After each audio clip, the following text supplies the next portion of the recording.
silakan duduk Bapak Ibu Saudara. Matius 10 ayat 34 sampai 37. Jangan kamu menyangka bahwa aku datang untuk membawa damai di atas bumi. Aku datang bukan untuk membawa damai, melainkan pedang.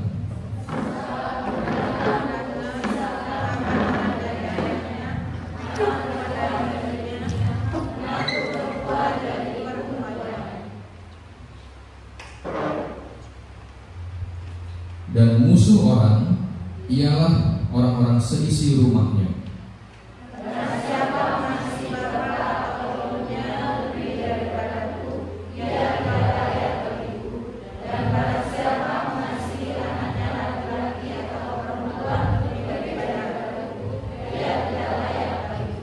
Saudara, bersama-sama saya kita baca ayat yang 34, 1, 2, 3. Jangan kamu menyangka bahwa aku datang untuk membawa damai di atas bumi.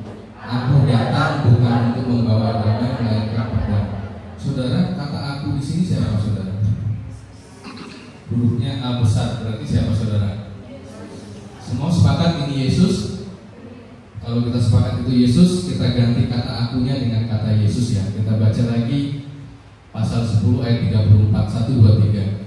Jangan kamu menyangka bahwa Yesus datang untuk membawa damai di atas bumi. Yesus datang bukan untuk membawa damai, melainkan pedang. Yesus datang bawa damai atau pedang? Pedang. Kenapa pedang? Kan ayat 34 begitu. Jangan saudara menyangka Yesus datang membawa damai. Yesus datang membawa pedang. Matius 13, 34 sampai 35, 1, 2, 3. Semulanya itu disampaikan Yesus kepada orang banyak dalam perumpamaan, dan tanpa perumpamaan suatu pun tidak disampaikannya kepada mereka, supaya genaplah firman yang disampaikan oleh Nabi. Aku mau membuka mulutku mengatakan perumpamaan, aku mau mengucapkan hal-hal yang tersembunyi sejak bumi dijadikan. Jadi saudara, itu semua perumpamaan. Jadi saudara harus mengerti. Jadi ketika Yesus menyampaikan kebenaran kepada orang banyak, semuanya pakai perumpamaan ya. Ayat 34 ya. Tanpa perumpamaan suatu pun tidak disampaikannya. Jadi kalau Yesus berbicara kepada orang banyak, kalau tanganmu berdosa yang kanan, penggal tangan kamu daripada masuk surga. Lebih baik masuk surga tangan yang satu daripada dicampakkan ke neraka. Kalau matamu yang kanan menyesatkan, cungkil yang kanan daripada seluruh tubuhmu dicampakkan ke dalam neraka. Itu kepada orang banyak. Jadi jangan sampai saudara penggal tangan, cungkil mata di sini. Oke, ngerti saudara? Tetapi kepada ke-12 muridnya, Yesus mengajarkan tanpa perumpamaan. Kecuali kepada ke-12 murid tetap dia bilang dulu, ini adalah perumpamaan. Kita tetap perumpamaan. Saudara mengerti ya, Yesus membawa pedang adalah sebuah perumpamaan. Kita akan belajar perumpamaan seperti apa itu. Kenapa sampai head to head dengan aku bukan bawa damai, aku bawa pedang. Damainya sampai dihajarkan dengan pedangnya. Berarti pedang ini begitu luar biasa. Kalau yang namanya eros itu adalah kasih atau cinta yang tertarik karena pasangan. Seorang laki-laki senang sama perempuan, itu namanya eros. Ya, itu cinta eros. Tidak ada yang salah dengan cinta itu ya. Jangan saudara merasa eros itu jahat. Enggak, kalau enggak ada eros, ya kita bisa nggak ada lahir di dunia ini juga loh. Nah yang kedua, storge. Storge itu apa saudara? Storge itu cinta karena keluarga. Tidak usah diajari, namanya orang tua sudah cinta sama anaknya. Anak cinta orang tuanya. Kakak cinta adik, adik cinta kakak. Itu tidak usah diajari oleh firman, sudah dari sananya. Lalu pilia saudara, pilia itu cinta persahabatan. Tidak usah diajari, kalau ada orang berbuat baik kepada saudara, saudara gantian berbuat baik. Jadi sahabat nanti itu namanya cinta pilia. Yang keempat saudara, cinta agape.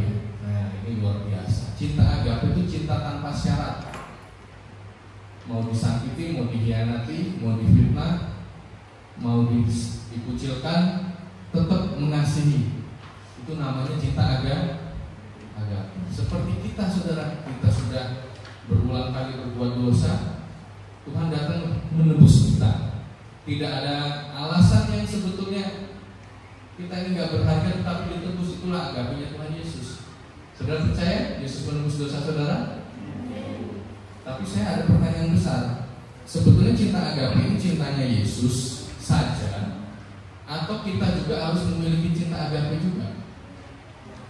Menurut saudara bagaimana? Harus ya. Kita kembali ke ayat tadi ya. Sebab aku datang, ayat 35, untuk memisahkan orang dari ayahnya.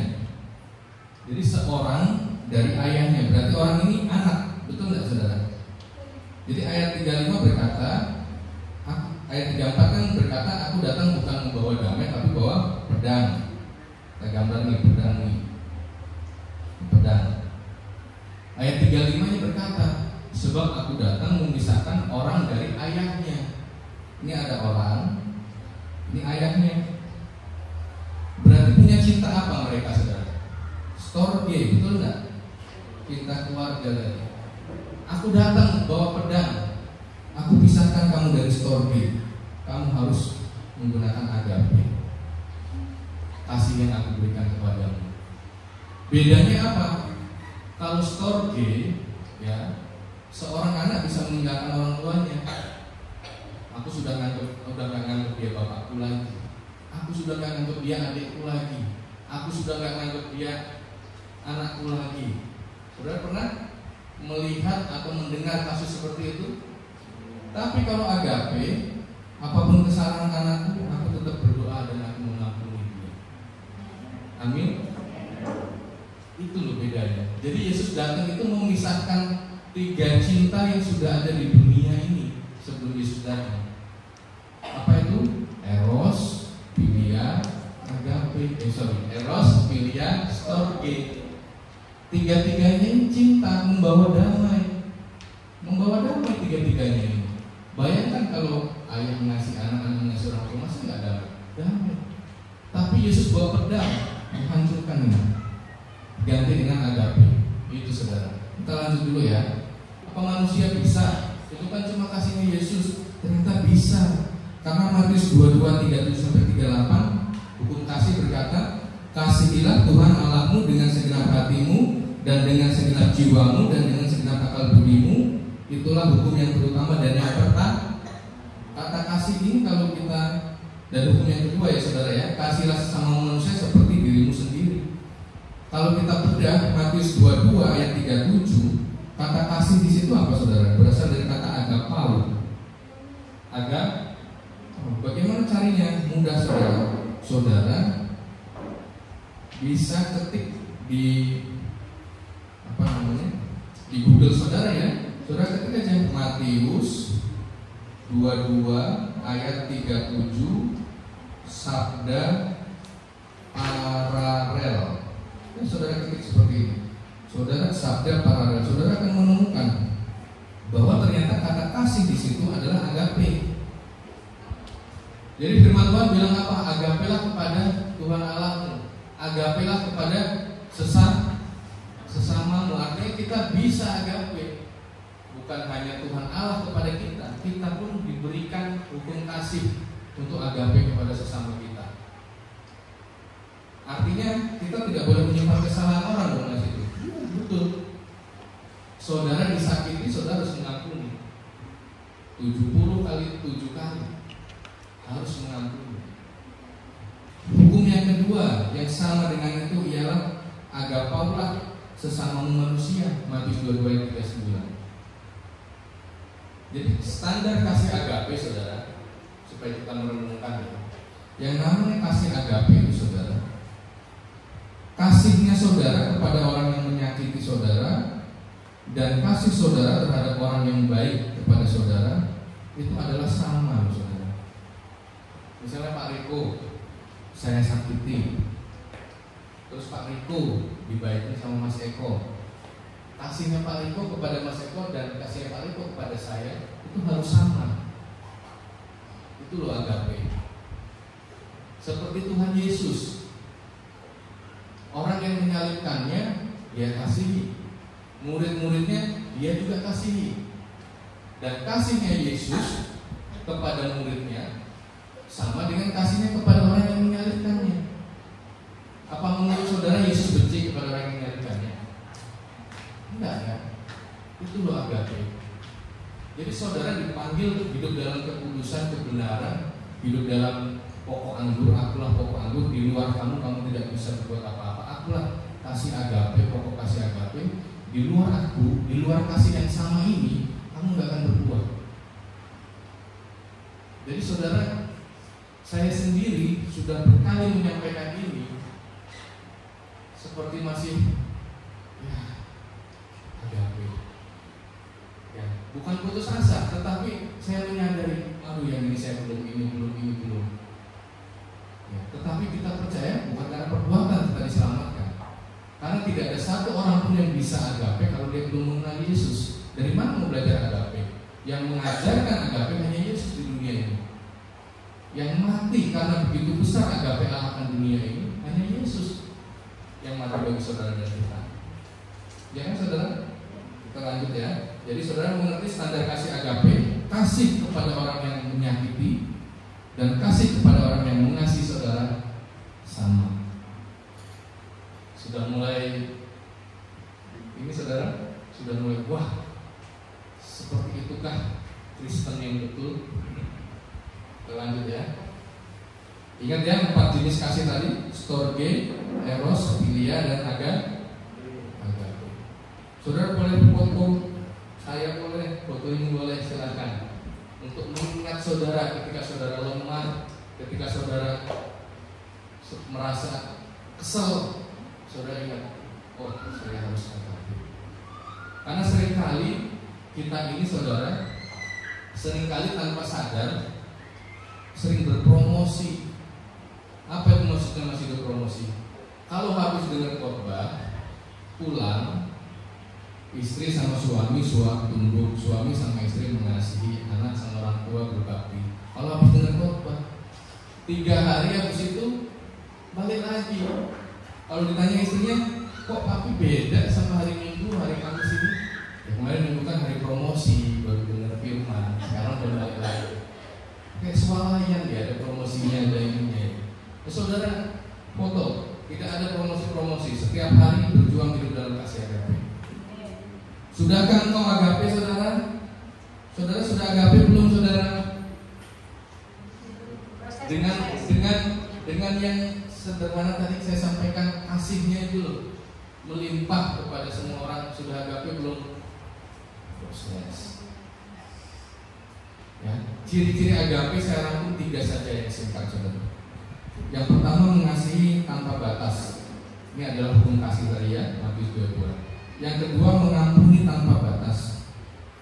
Ya saudara, mengampuni tanpa batas. Saudara bisa foto, saudara baca di rumah ayat-ayatnya ya. Tidak apa-apa, foto saja. Ada di Matius 5:44, 6 ayat 15 ya. Berdoalah bagi orang yang menganiaya kamu. Adakah ajaran yang seperti ini saudara? Berdoalah, minta berkatlah bagi orang yang menganiaya kamu. Ini bukan retorika ya. Kita disakiti terus asal aja kita doa, Tuhan berkati dia, amin. Enggak, sungguh-sungguh berdoa memberkati orang yang menganiaya saudara. Itu ciri agape. Yang ketiga saudara, memberkati tanpa batas. Matius 25, kita buka ya saudara ya. Matius 25 ayat 31 sampai 46 saudara. Ayatnya berkata, waktu aku lapar kamu tidak kasih aku makan. Waktu aku di penjara kamu gak kunjungi aku. Waktu aku sakit kamu tidak datang. Jadi saudara, sebagai orang percaya, kita jangan hanya oh Yesus itu Tuhan. Iblis juga sudah tahu Yesus itu Tuhan. Tapi bagaimana saudara menjadi saksi? Yesus itu mengampuni, maka saya sebagai saksi, saya menyaksikan Yesus itu mengampuni, maka saya juga mengampuni. Kita ini jadi saksi, Yesus itu memberkati, maka saya pun dengan apa yang ada pada saya akan memberkati. Itu saudara ya. Jadi gak ada ceritanya orang Kristen itu pelit. Memang kita semua punya keterbatasan, tetapi jangan sampai 1 bulan punya gaji 2 juta misalnya. Kita bisa misalnya, mohon maaf ya, kita bisa membeli rokok, tapi sekalipun kita nggak pernah kasih pengemis. Ada jemaat yang sakit sekalipun kita nggak pernah datang membawa roti. Terus kita bilang saya itu nggak punya uang. Loh, yang kamu hisap tiap hari itu apa? Bukan uang, misalnya. Udah ngerti? Ini saya nggak bisa buka ya, kenapa ya? Matius 25 ayat 42 sampai 46 itu. Jadi saya tanya lagi, sudahkah saudara agape? Ada yang jawab belum, ada yang jawab proses, ada yang jawab sudah, ada nggak yang jawab sudah? Pertanyaan berikutnya, sudahkah saudara berpindah dari maut kepada hidup yang kekal? Tulisan ini terbaca dari sampai belakang. Baca ya. Sudahkah engkau berpindah dari maut kepada hidup yang kekal? Sudah belum? Oke. Enggak, kalau seandainya hari ini Tuhan panggil saudara, sebetulnya sudah di hidup yang kekal atau masih di maut? Di mana saudara? Saya tanya sekali lagi, saudara, kalau dipanggil Tuhan siang ini, 1 menit lagi, saudara tuh masih di dalam maut apa sudah di hidup yang kekal? Sudah di hidup yang kekal? Iya. Kenapa? Karena mengaku Yesus itu Tuhan. Orang lain tidak mengaku Yesus itu Tuhan. Karena itu, saya tanya sekali lagi, saudara sudah agape belum? Belum ya. Tapi sudah pindah ke hidup yang kekal. Iya. Kita buka saudara 1 Yohanes 3 ayat 14. Saya bacakan. Kita baca bersama-sama deh. 1 Yohanes 3 ayat 14. 1, 2, 3. Kita tahu bahwa kita sudah berpindah dari dalam maut ke dalam hidup, yaitu karena kita mengasihi saudara kita. Barang siapa tidak mengasihi, ia tetap di dalam maut. Kata mengasihi di situ berasal dari kata agapau.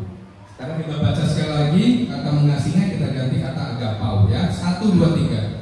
Kita tahu bahwa kita sudah berpindah dari dalam maut ke dalam hidup, yaitu karena kita agapau saudara kita. Barang siapa tidak agapau, ia tetap di dalam maut. Saudara sudah agape belum? Belum? Berarti saudara di dalam maut atau di dalam hidup yang kekal? Saudara jangan bikin pembicaranya bingung, saudara. Ini firman Tuhan, saya nggak kotak-katik. Saya apa adanya saya kasih ke saudara. Kita tahu kita ini sudah pindah dari maut ke hidup yang kekal karena kita agape kepada sesama kita. Saudara sudah agape belum? Sini. Kita bertobat ya saudara ya. Pertobatan itu setiap hari. Saya juga gak merasa lebih hebat dari saudara. Oh, saya sudah agape, enggak. Saya tahu banyak pun saya dituntut banyak. Gitu saudara. Tapi saudara yang hari ini sudah tahu harus beda hidupnya. Ya saudara, amin. Kita lanjut ya. Ternyata saudara ada 3 perkara loh yang menghalangi saudara itu masuk surga. Jadi jangan pikir karena kita sudah beribadah tiap minggu terus mati masuk surga. Jangan semudah itu. Tidak semudah itu. Berbusuk. Ya. 3 perkara yang menghalangi saudara masuk surga. Yang pertama, tidak percaya Yesus. Sudah pasti jelas ya, Yohanes 3 ayat 16. Karena begitu besar kasih Allah. Terus ayat 18, barang siapa percaya dia tidak dihukum, barang siapa tidak percaya dia sudah dibawa hukuman. Kita semua percaya, betul kan? Tapi kita lanjutkan. Yang menghalangi saudara masuk surga yang kedua adalah tidak mengampuni. Saudara bukan Matius 6, 14, 15. Karena jika kamu mengampuni maka Bapamu yang di surga akan mengampuni. Tetapi jika kamu tidak mengampuni maka Bapamu tidak mengampuni. Jadi apakah ke gereja dari kecil sampai besar, sampai tua, sampai meninggal tetapi tidak mengampuni bisa masuk surga? Nggak bisa. Ya, Pak Pendeta nanti harus berani bilang begitu Pak Pendeta di atas. Karena Pak Pendeta seringkali kan nggak enak lah sama jemaat. Tapi kalau Pak Iko saya yakin berani. Amin. Karena otoritas firman harus di atas kita. Ya, yang disampaikan itu firman. Saudara semua boleh tentang saya, tapi nggak bisa tentang Matius 6 ayat 14-15. Saudara, saya ini kan donatur di gereja ini masih dari saya bisa bekerja sampai sekarang saya donatur. Terus kalau saya nggak bisa ngampuni kakak saya, masa saya nggak masuk surga? Dia nggak masuk surga.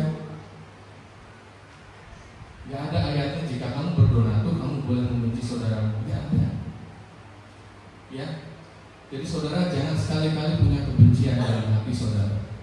Amin saudara. Yang ketiga, tidak berdiakonia. Saudara jangan berpikir kalau aman-aman saja kita nggak usah diakonia. Diakonia itu saudara, jangan saudara berpikir iya masih hidup, punya mobil, punya klinik dan seterusnya. Bukan itu patokannya.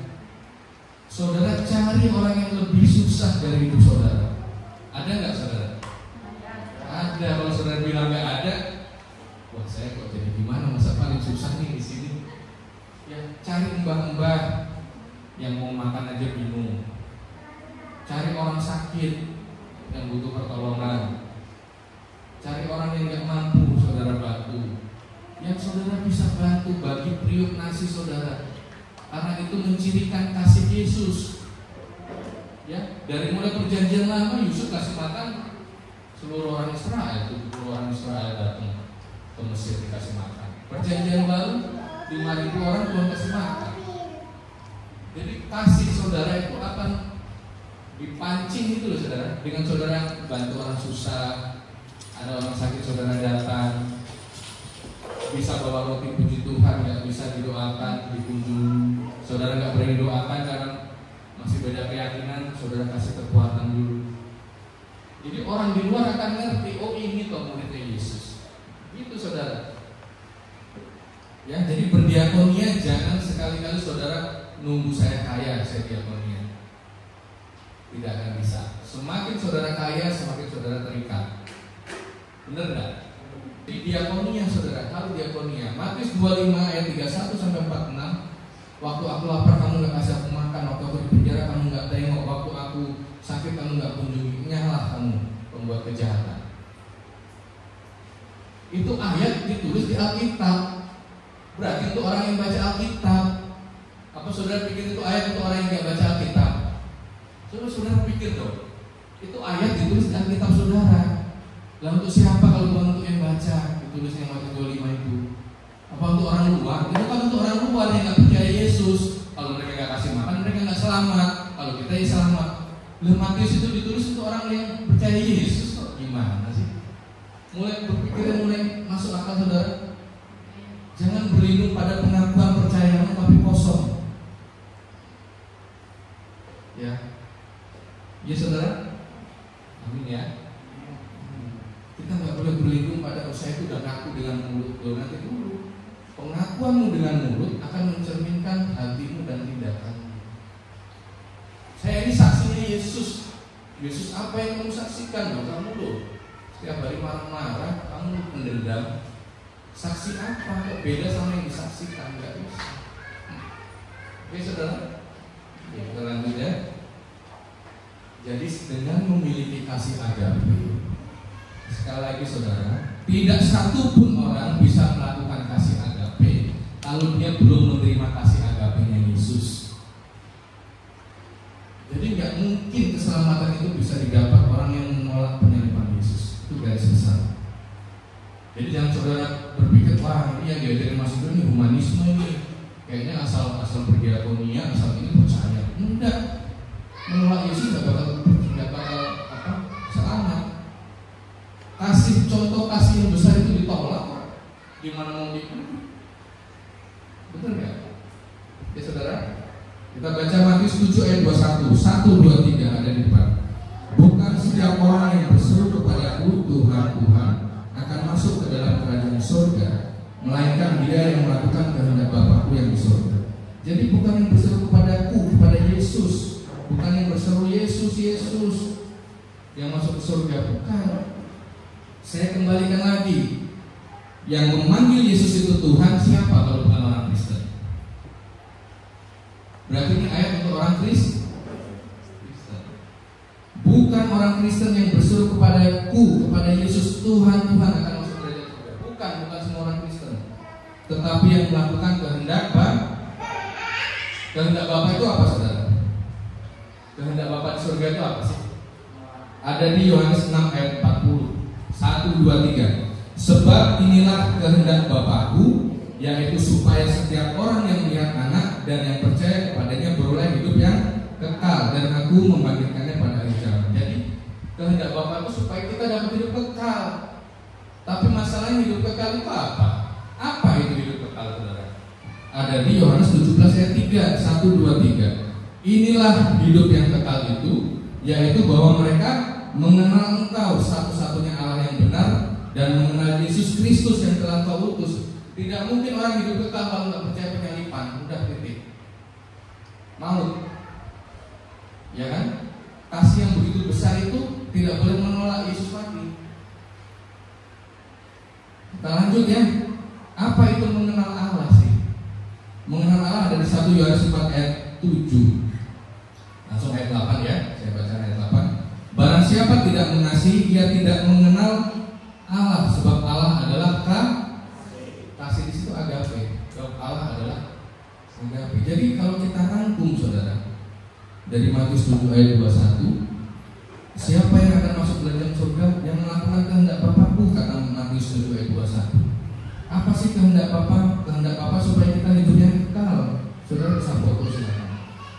Apa sih hidup yang kekal itu? Hidup yang kekal itu kalau mengenal Allah dan Yesus yang diutus. Mengenal Allah itu apa sih? Kalau saling mengasihi, punya kasih agape. Artinya masuk kerajaan surga itu harus punya kasih agape, saudara. Jadi kalau saudara mengasihi, maka saudara disebut mengenal Allah.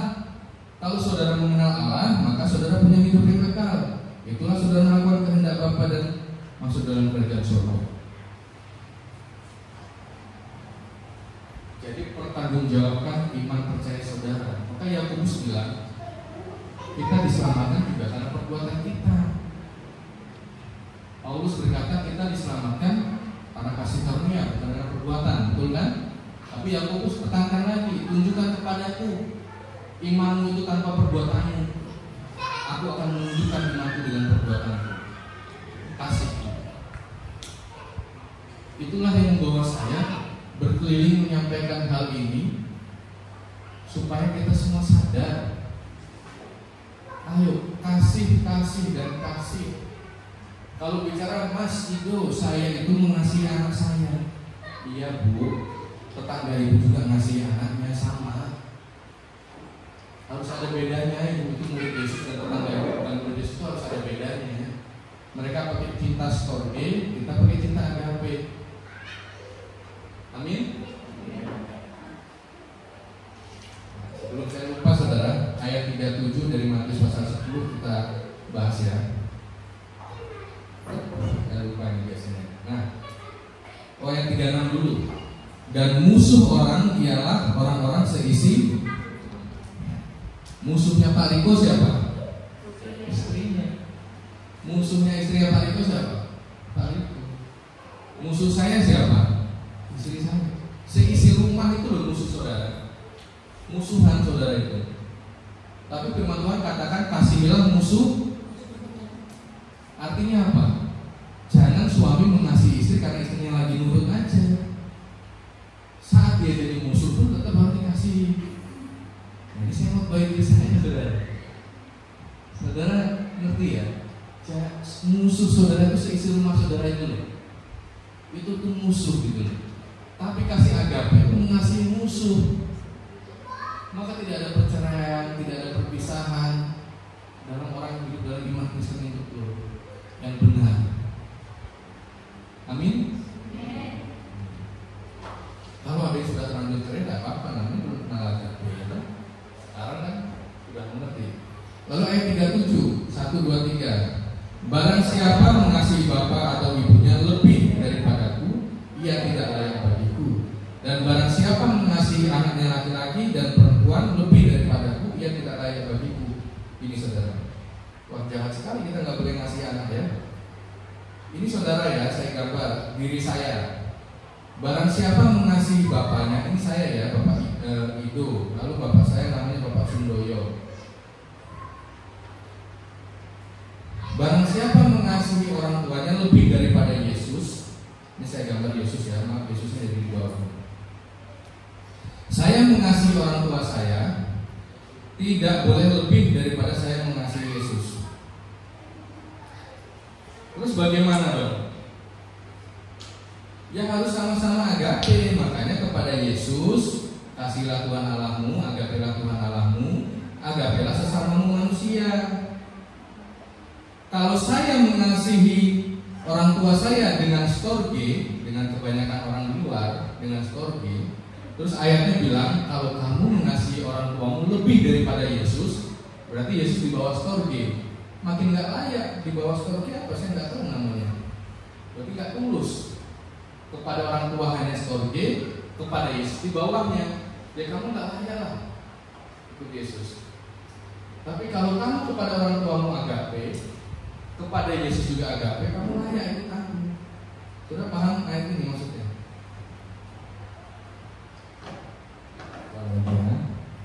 Ayat 37. Barang siapa mengasihi Bapa atau Ibu lebih daripada Yesus. Jadi kalau mengasihi orang tuanya storge lebih daripada Yesus, berarti kan di bawah storge. Ya nggak bisa. Terus kalau saudara bilang saya mengasihi orang tua saya agape Pak, tapi saya mengasihi Yesus belum agape, ya nggak bisa orang dapat agape dari Yesus kok. Kita itu lu nggak bisa agape kalau bukan Roh Kudus yang ngasih kemampuan kita ampuni dia, kita ngampuni. Kita ini kan seperti nurut aja, nurut Roh Kudus suruh apa kita lakukan. Gitu ya saudara ya.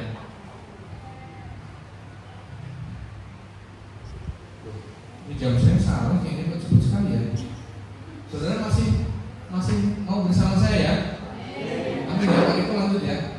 Saya tadi udah pamitan Pak Riko, ini agak lama ini karena ya saudara 6 jam saya perjalanan, jadi ini minimal 1 jam lah ya. Minimal 1 jam. Oke saudara, pertanyaan berikutnya.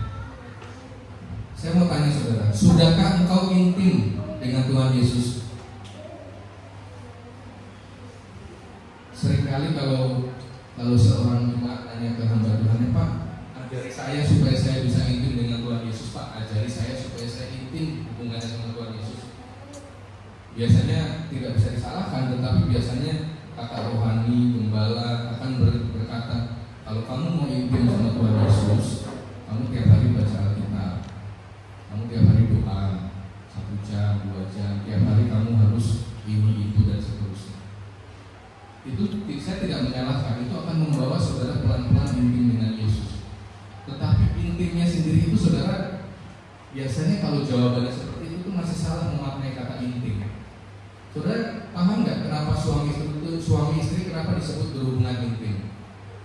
Karena ada yang nonjol masuk ke dalam yang berlubang. Sudah mengerti yang namanya hubungan intim? Ada yang menonjol masuk ke dalam yang berlubang. Nah, intim dengan Tuhan Yesus kan seringkali Alkitab berkata rahasia ini besar. Ini adalah maksudnya adalah Yesus sebagai mempelai laki-laki dan jemaat sebagai mempelai perempuan. Jadi intim itu adalah Yesus, lalu kita sebagai jemaat. Kalau Yesus itu masuk ke dalam kita, masuk seperti apa? Kita lanjutkan saudara.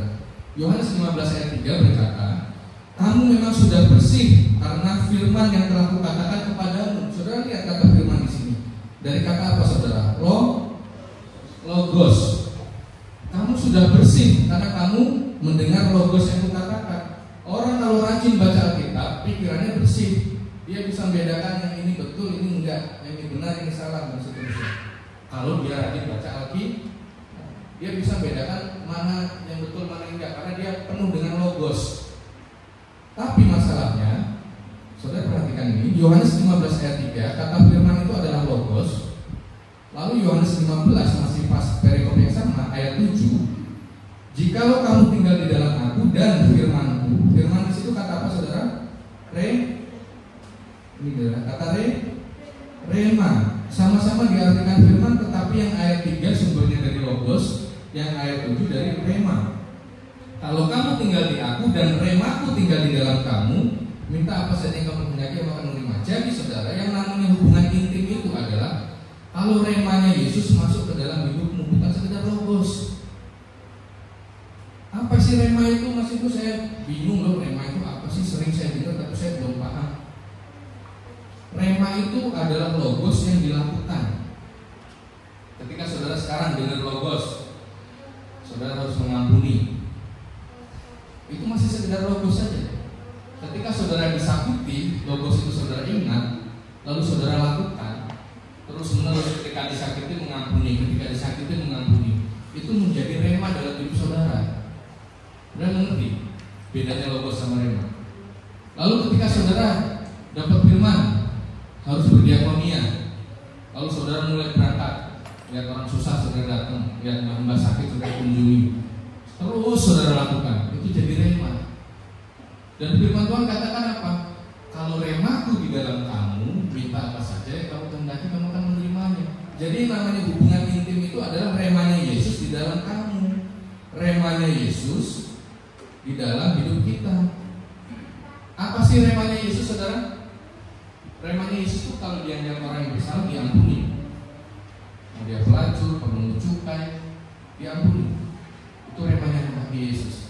Kalau dia ngeliat orang susah, orang sakit, dia datang. Itu remanya Yesus. Lihat orang lapar, dia kasih makan. Itu remanya Yesus. Kalau remanya Yesus itu ada di dalam hidupmu, berarti kamu intim sama Yesus. Bukan hanya sekedar setiap hari memenuhi logos saja. Orang yang sama-sama penuh dengan logos, lalu dia nggak punya rema, ketika berantem bahaya saudara, lempar-lemparan ayat firman. Iya nggak saudara? Yang suami bilang kamu harus tunduk sama suamimu, suami harus ngasih istri dan seterusnya. Itu semua ada di ayat firman. Tapi kan harus jadi rema. Saudara masih sanggup saya lanjutkan? Sanggup. Oke.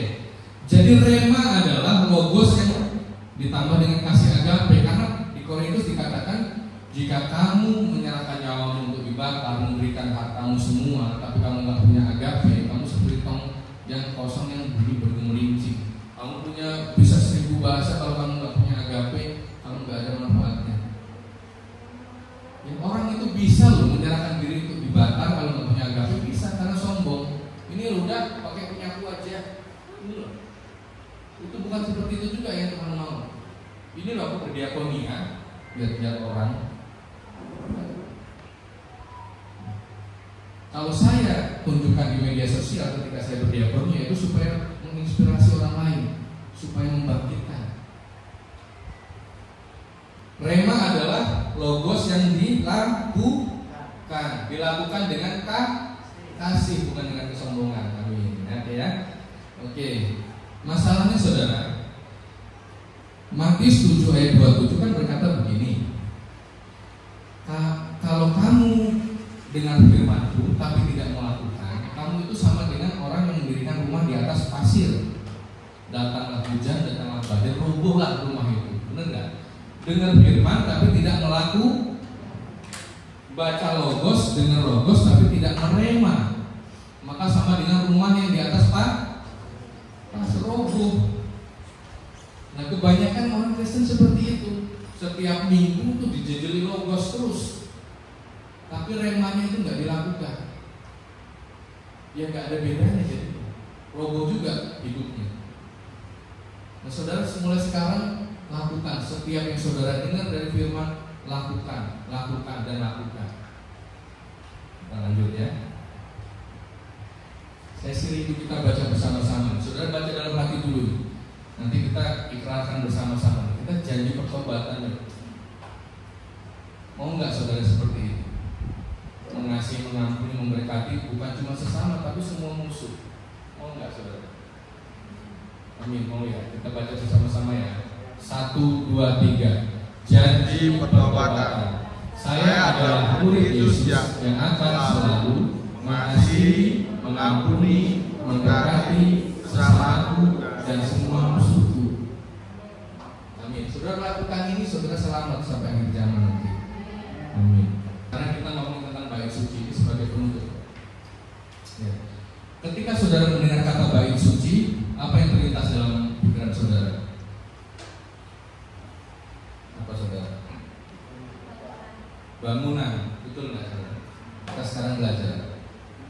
Ketika Tuhan Yesus mau disalib, di Yohanes 2 ayat 19, Yesus berkata begini kepada ahli Taurat dan orang Farisi. Rombaklah bait Allah ini, dan dalam 3 hari aku akan mendirikannya kembali. Orang Farisi 3 hari. Orang yang dibikinnya yang kedua ini 46 tahun. Ada perbedaan persepsi di situ. Yang Yesus maksudkan bait Allah itu tubuhnya, yang orang Farisi maksudkan bait Allah itu bait suci. Nggak nyambung di situ. Ya, rombak bait Allah ini dan dalam berapa hari?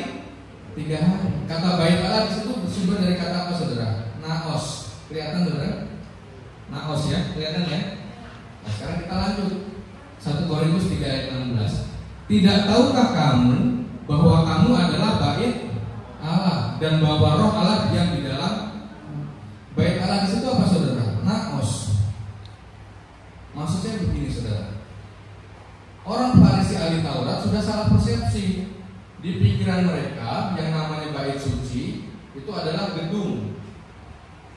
Padahal Yesus bilang bukan, maksudku adalah tubuhku. Nah, sekarang Paulus di Korintus juga sama. Kamu tahu nggak sih, tubuhmu itu adalah bait suci. Sama-sama naos, ya kan? Nah, orang Kristen sekarang, bahkan gembala, hamba Tuhan, pendeta, semua menganggap namanya bait suci itu gedung. Padahal Paulus yang maksud itu tubuhmu itu loh bait suci. Tubuhku, tubuh kita. Saudara ngerti di sini? Jadi saudara perhatikan baik-baik. Bait suci itu mengandung peranan yang sangat besar. Kita lihat nih, saudara. Ini adalah kemah Musa. Di padang gurun kemah ini diangkut, saudara. Dipindah dari tempat ke tempat lain ketika mereka perjalanan dari Mesir ke tanah Kanaan. Saudara lihat di sini. Ada pelataran bait suci halaman dalam ini. Ada ruang kudus, ada ruang maha kudus. Bait suci ini adalah di zaman Musa. Kalau di zaman Salomo sudah dijadikan gedung seperti ini.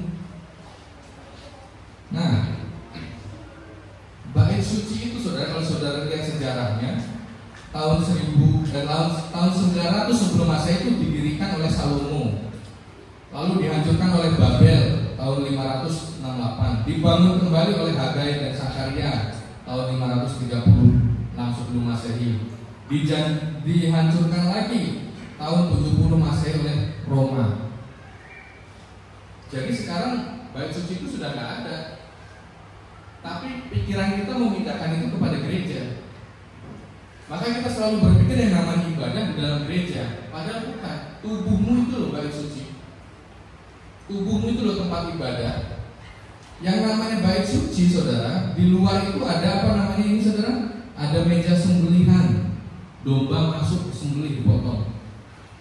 Tubuhmu itu loh bait suci. Kalau kamu beribadah, sembelih loh kedaginganmu itu. Yang biasanya kita gampang marah-marah, disembelih loh marah-marahnya. Yang gampang iri, disembelih loh irinya, dengkinya. Lalu apalagi? Ada korban bakaran, dibakar, dihancurkan itu kedagingan-kedagingan saudara. Saudara itu loh bait sucinya. Kata Paulus, tubuh kita ini loh bait sucinya. Lalu ada apa lagi, saudara? Meja pembasuhan, bejana pembasuhan. Harus kudus loh jadi orang Kristen itu. Bait suci saudara itu loh kudus loh. Tidak boleh berselingkuh, tidak boleh punya pikiran jorok dan seterusnya. Lalu di dalam kemah ini ada 2 ruangan, ruang kudus dan ruang maha kudus. Ini ya, saudara ya. Di ruang kudus ini ada yang namanya, ada 3 ya. Ini kaki dian, kasih lilin biar terang. Lalu ada 3 meja roti sajian dan kaki dian dan meja utupan. Nah, yang ini, saudara, ini adalah roti sajian, meja roti sajian. Artinya apa? Kalau kamu sudah masuk ke ruang kudus, kamu harus berdiakonia, bagi rotimu kepada orang lain. Kamu itu bait suci, jangan pelit, harus bagi. Lalu berikutnya apa, saudara? Ada lagi mezbah ukupan doa. Berarti kamu tuh harus berdoa dalam kesucianmu, dalam kediakonianmu, kamu harus berdoa juga. Di luar sudah potong daging, bakar dagingnya, mau masuk cuci tangannya, dikuduskan hidupnya sampai dalam berdiakonia. Jadi nggak asal diakonia, tapi diakonia dengan kesucian, diakonia dengan menyembelih kesombongan, diakonia berdoa lalu menjadi terang kaki dia. Ada 2 loh batu di dalam tabut perjanjian, lalu ada bentuk berdamaian, simbol kita didamaikan dengan dosa oleh Tuhan Yesus. Saudara bayangkan, kalau misalnya bait suci ini, yang ini yang gampang ya, bait suci ini misalnya hilang satu, nggak ada ininya, bisa disebut bait suci nggak?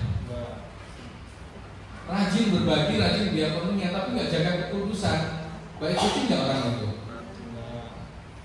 Hidupnya kudus, itu kalau lihat perempuan udah langsung nengok, dia pokoknya kudus lah, pokoknya setia lah sama istrinya. Tapi pelit, nggak ada meja roti sajian, bait suci nggak?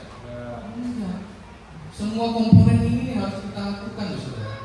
Bukan dengan kekuatan kita, tapi dengan kasih yang sudah kita dapat. Maka kalau kita mengikuti apa yang Tuhan Yesus ajarkan, luar biasa ya. Senang itu saudara, luar biasa. Nah, sudahkah hidup saudara menjadi bait suci? Belum lah.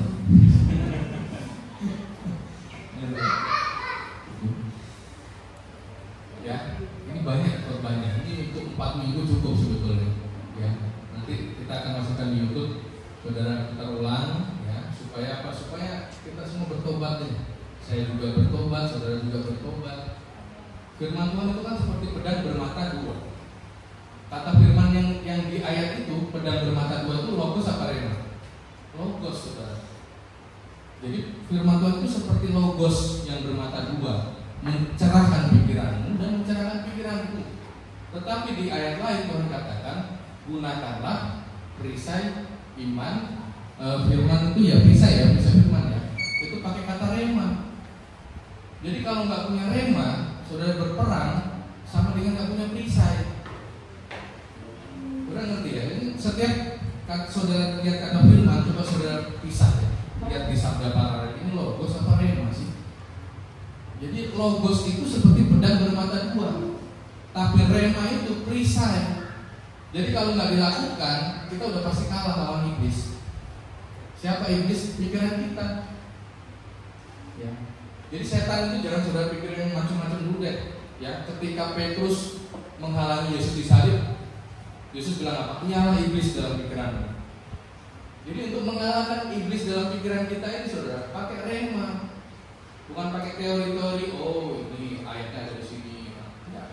Kalau saudara rajin diakonia, saudara rajin mengampuni, saudara rajin memberkati, iblis ngelawan apa? Saudara penting. Manusia hidup bukan dari roti saja, melainkan dari firman. Saudara buka itu Matius 4 ayat 4. Manusia hidup bukan dari roti saja, tetapi dari rema yang keluar dari mulut Allah. Jadi rema dan logos itu sama-sama firman, tetapi punya makna yang beda. Jadi kalau kita nggak melakukan apa yang Tuhan ajarkan, kita miskin rema dan tidak berkemenangan. Murid Yesus ada berapa, saudara? 12. Ketika Yesus disalib, siapa yang tidak menyangkal Yesus? Apakah hanya Petrus yang menyangkal Yesus? Atau yang lain menyangkal menurut saudara? Alkitab mencatat murid-muridnya lari. Hanya Yohanes yang duduk diam di kaki salib Yesus. Berarti dari 12, berapa yang tidak menyangkal? 1. Kita berpikir, wah itu cuma Petrus yang nyangkal. Enggak, cuma 1. Yudas, saudara, kita selalu berpikir Yudas dosanya lebih banyak daripada Petrus, betul enggak? Padahal yang dikatakan iblis siapa oleh Tuhan Yesus? Petrus kan? Iblis, menyangkal kamu. Ketika Petrus berkata, sekali-kali itu tidak akan terjadi padamu Tuhan Yesus. Aku akan melindungimu dengan kekuatanmu dan seterusnya. Yesus, wah ini menggagalkan penyaliban, menyangkal kamu. Yang dikatakan iblis itu Petrus tuh. Tetapi Yudas juga malam itu kerasukan iblis. Kerasukan iblis itu gimana, saudara? Pikiran dia itu loh, wah tak tukerlah sama uang lah Tuhan Yesus.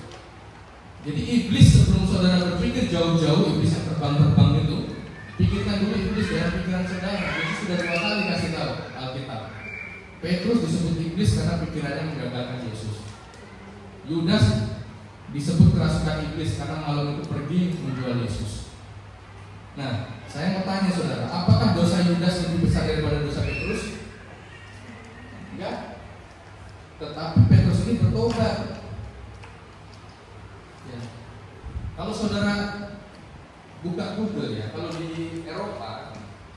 Gereja itu simbolnya bukan apa, ikan ya. Kalau ikan itu kan ikan itu bahasa Yunani-nya iktus. Iktus itu kepanjangan dari Yesus, Kristus, Theos, apa lagi? Huios, Yesus Kristus penyelamat dunia gitu ya. Kalau ikan itu kan itu. Tapi kalau di Eropa itu gambarnya ayam benar. Untuk mengingat apa? Mengingat Petrus. Gereja-gereja di Eropa itu banyak yang simbolnya ayam. Jadi mereka ingat ketika kuat, nggak boleh sombong seperti Petrus. Aku akan mendampingimu Yesus. Padahal dia lemah juga. Tapi ketika lemah, jangan juga saudara nggak bangkit. Ingat Petrus, ketika dengan ayam berkokok, dia bangkit imannya. Yang tadinya menyangkal, jadi bersemangat dan rela mati bagi Yesus. Jadi saudara, kalau saudara ngasih makan ayam, saya kan punya ayam ya. Istri saya nggak tahu sih dalam hati saya. Kalau saya setiap ngasih makan ayam, saya ingat kisah Petrus. Wah, hari ini aku lagi lemah, aku percaya aku pasti kuat lagi. Wah, hari ini aku kuat, nggak boleh sombong. Karena saya punya ayam 18 ekor.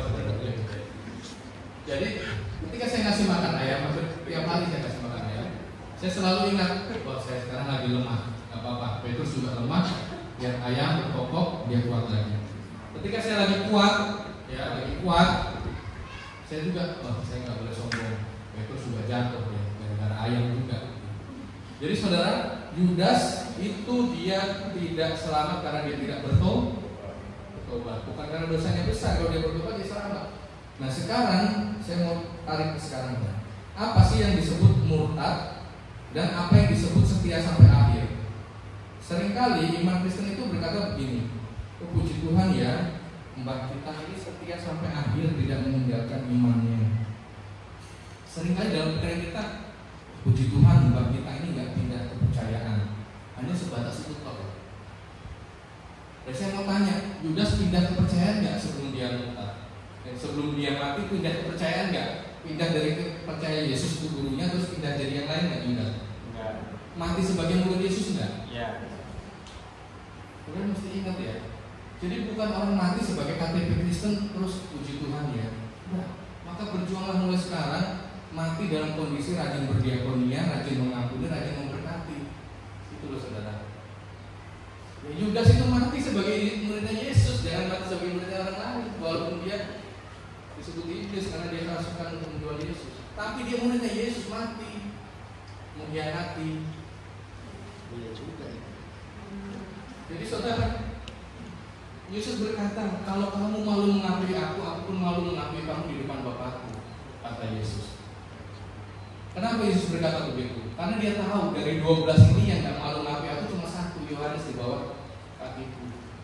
Yang 11 itu sebenarnya malu mengakui aku, pergi kemana-mana. Tapi yang dikira-kira cuma Yudas sama Petrus. Padahal Thomas gak kalah menyedihkan, meragukan Yesus berulang kali. Ketika mau menyembuhin Lazarus, Thomas berkata, udah kita mati sama-sama aja. Dia menghina Yesus, gak mau menyembuhkan Yesus, apa Lazarus.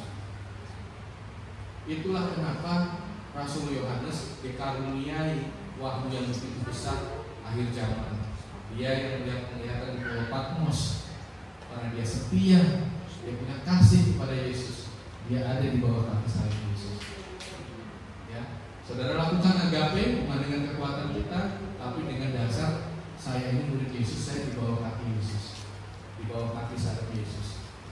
Kalaupun saya jatuh, saya bangun lagi karena masih ada ayam yang mengingatkan kita. Ya. Jadi kalau saudara melihat saya setiap minggu, saya setiap hari Selasa dan Sabtu, kecuali Sabtu ini karena Sabtu kemarin kita berangkat. Biasanya kalau dekat kan kita berangkat minggu. Selasa dan Sabtu saya bersama tim kita cari orang sakit yang tidak mampu berobat, kita datang. Lalu sebulan sekali kita berbicara, sebulan sekali kita bakti sosial. Kita sharekan di media sosial. Bukan untuk kesombongan, bukan. Supaya kita sadar loh, ayo loh, kita tuh orang Kristen tuh Yesus suruh begini loh. Jangan kembalikan lagi ibadah itu di dalam gedung begini. Nah, ibadah itu tubuh kita itu. Kita kesana, kita jadi bait suci di sana. Kita kesana, kita jadi bait suci di sana. Di bait suci itu harus ada persediaan makan. Maka Tuhan katakan supaya ada persediaan makan. Jadi saudara kesana bait suci, pergi ke sana. Misalnya adik saya bait suci, pergi ke sana. Di sana ada orang miskin, kelaparan. Dia bagi apa yang ada praktikum, bait suci, pergi ke sana. Di sana ada orang yang berantem didamaikan. Bapak pergi ke sana, di sana ada orang yang menyakiti bapak ampuni. Jadi kita jadi bait suci yang berjalan. Jadi namanya masuk surga itu bukan angan-angan, bukan keyakinan kosong, tetapi memang pasti masuk surga karena kalau sudah agape, pindah dari maut ke dalam hidup yang ya, pulang dari sini saudara ingat-ingat ada nggak saudara yang belum diampuni?